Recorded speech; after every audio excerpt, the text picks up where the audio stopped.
Now, when you went back to work with Jake E. Lee, you know, the Osbournes had you come back, you know, to write these albums.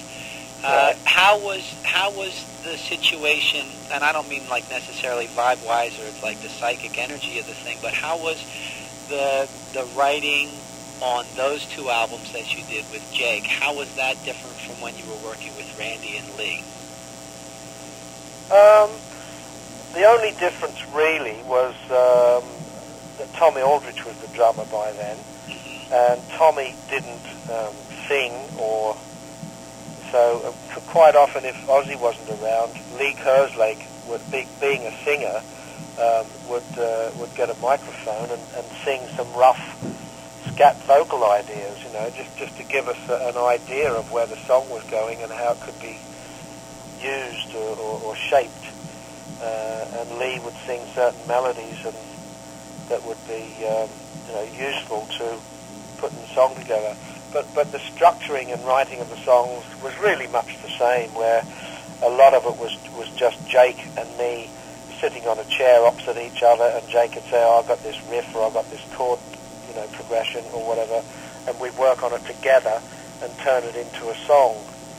And then we'd knock that together with Tommy Aldridge until we had a pretty decent structure as a backing of the song. And then Ozzy would sing, you know, just whatever came into his head over it, and we'd notice, you know, where verses fell and where you know, how the melody was going and that. And then I would write lyrics to his melodies and phrasing again.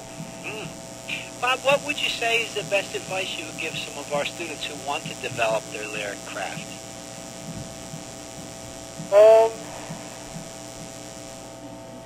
Well, I suppose,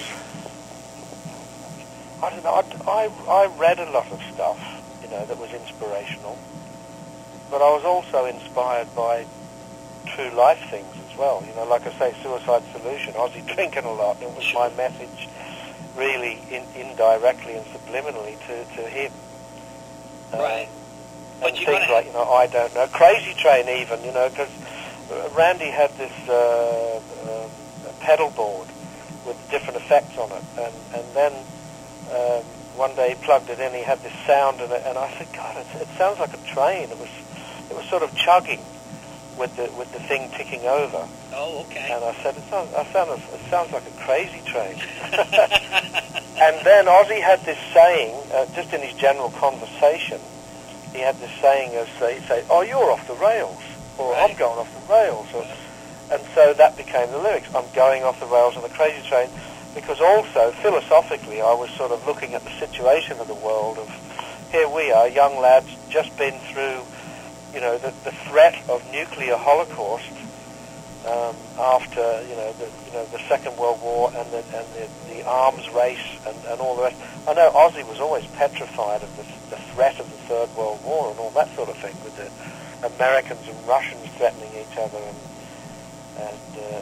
various crises through the 50s and 60s, and so it was it was just sort of my way utilising what was right in front of me to make a statement, you know, with some of Ozzy's funny little sayings and the sound of Randy's pedal board and what we'd lived through as young kids, you know. Yeah. Well, I think so I suppose, you know, advice to lyricists, yes, I don't know, read a lot, you know, get your English grammar together, although it's not always, you know, you don't always have to sing proper English or proper grammar in a song, especially if it's rock and roll. It should have a bit of street, you know, cred. Yeah. You know. Yeah, it's true. You know, otherwise you'd have the Rolling Stones singing, I can't get any satisfaction. That's right. Sound right, you got to sing I can't get no, yeah, which is a double negative. Yeah. It doesn't really make sense, but a little hard to sell the other one over the footlight, huh? Yeah, that's right. That's too much. Well, I must say, you know, Bob, this has just been, you know, just a lifetime opportunity for me. I just can't thank you enough for your time and attention to all these, you know, little details, things that we've talked about, and allowing us to pick your brains, you know. Well, I hope it's been a help, and I hope it's you know, a big help to some of the students. Did you get to hear any of the Living Loud stuff? Yeah, I did, Bob. In fact, it was real interesting. We were watching it you know, last night because, of course, you know, we have a lot of pictures of you hanging around the studio with the albums and so on and so forth. And, you know, I said, well, you know, all this stuff, you know, we were looking at things from, you know, there's a great clips on YouTube of you playing with Mongo Jerry, actually, live. Yeah. And, yeah, that's Mungo, M-U-N-G. Yeah, Mungo. This kind of comes to the back of the throat there. And I said, well, you know, there's actually some more recent clips, and, you know, we put it on. I said, and there's Lee, you know, and Steve, I can't think. I'm having a senior moment. Yes, I'm having a senior moment. How embarrassing. Yes. And so I said, you know, we all have those. Yeah. And I said, look, you know, everybody's alive and kicking and rocking really hard, you know. Yeah. I was just. What about the Hoochie Coochie Men? I don't suppose you've heard we recently, just before Christmas, there was an album released with my blues band with John Lord. Well, the Hoochie Coochie Men. Yeah, you know, that one I'm really proud of. I really am pleased with the way that album turned out. It's called Danger, White Men Dancing.